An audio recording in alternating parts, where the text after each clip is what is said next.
John, congratulations on the win. Check done. You get that. But of course, the first question, everyone sees Alphonso Davies go down. Any update?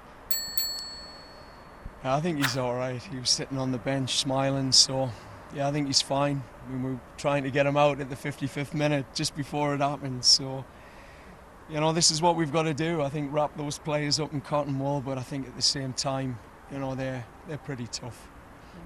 John, you took charge of that one pretty quickly. What do you make of the performance overall? Yeah, really happy. We were concerned that first 20 minutes would be out of rhythm. As I said yesterday, they had a great match day -1 lead in.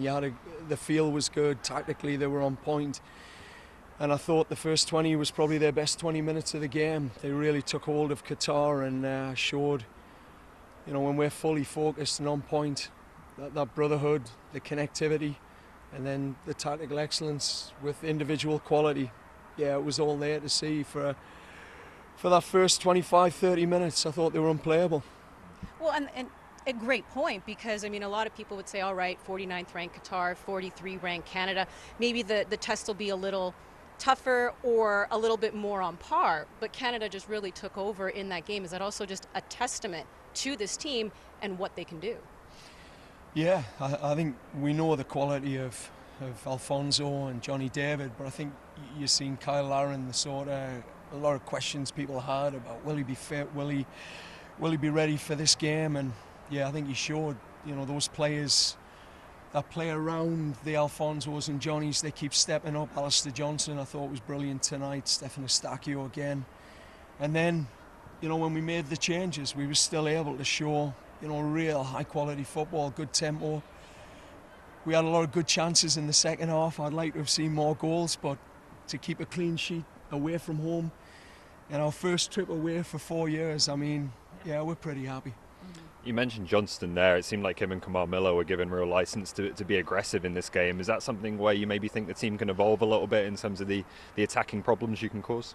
Well, I think, you know, this team are going to set off, and we knew that they're a very compact team, and we needed those sort of +1 overloads, and we needed to come from deep areas to sort of just displace their block and create some numerical superiority on the side. So, you know, I was really impressed with Ali and Kamal. They really handled that, but they can't do it unless Stefan and Sam Piet, they sit in behind them, and I thought they did a very good job, stayed disciplined. We got caught once or twice, and that's the stuff we'll be looking at. And you know, you play Uruguay, it'll be a different template. They're not gonna sit off and let your centre backs overlap. I can't imagine that too much. Well, before we let you go, it's just incredible what we see with this goal-scoring power. I mean, no sooner does Kyle Larin get goal number 25 to increase his lead as the all-time goal scorer for the men. Jonathan David says, right here, I'm going to score number 22. Please tell me there's some sort of fun little bet going on in the background here between these two chasing each other.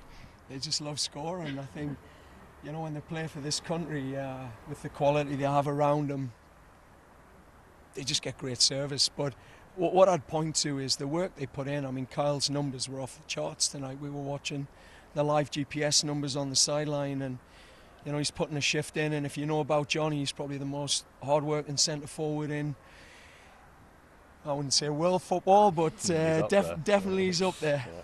Yeah. Well, congratulations again on the win, and we look forward to Uruguay. Thanks, John. Thank you. Well, John Herdman out of screaming voice due to the amount of it that he does during the match, but good to hear that it is a happy gaffer and it is a happy room. Some interesting ones, of course, want to wrap players up in cotton wool. Yes, that is the dynamic that they have to try and maintain in form and collectivity while also not wanting to risk an injury in a friendly. Also found it interesting that he said he believed there being Qatar's best 20 minutes was the first 20 minutes when Canada scored 2 goals, and then from there, by what we want to talk about next, Canada's shape and the way they executed within that system is what really helped propel them to the victory and, importantly, also, as John alludes to, keep the clean sheet. Yeah, we showed it on the goals, but there is more evidence to this. I think, you know, I think he called it tactical excellence, and I like that phrase. And certainly tactical intelligence, you could say as well. You could just see how comfortable they are in this shape, right? So, you know, this is against a Qatar team that I thought were quite deep, but when they did have those attacks, look who's working hard right there for defending. Jonathan David. Where's Larin getting the ball? Now, look inside. Now, here we go. This is what I talked about in the pregame show, right? There's your defensive structure, and then there's your ability to attack in transition. Now, Piet comes out here to play in this wide right role at this point. What is he looking for outlets? Well, of course he is, and he's got them right away. Look how far Alistair Johnston is as a centre-back. Eustachio can spray it wide as well. You've got overlaps, and by the way, that's not including Alphonso Davies, who comes inside. So there's lots of ideas that you can do. They're just two ones that we showed, but you're creating those overlaps. And as you alluded to, look, you're not going to get that profile of a game in Qatar against Belgium and Croatia. Facts. Everybody knows that. But if you're going to develop a team going forward, if you want to win CONCACAF again, if you want to play teams like that, if you want, maybe you try and get a goal against Morocco and they sit deep in a game, or one of those teams is up 1-0 late, you've got to have that ability. It cannot just be based on the strikers. You've got to be able to come in and play that game. And I think they've got players in all positions now that are tactically very, very comfortable.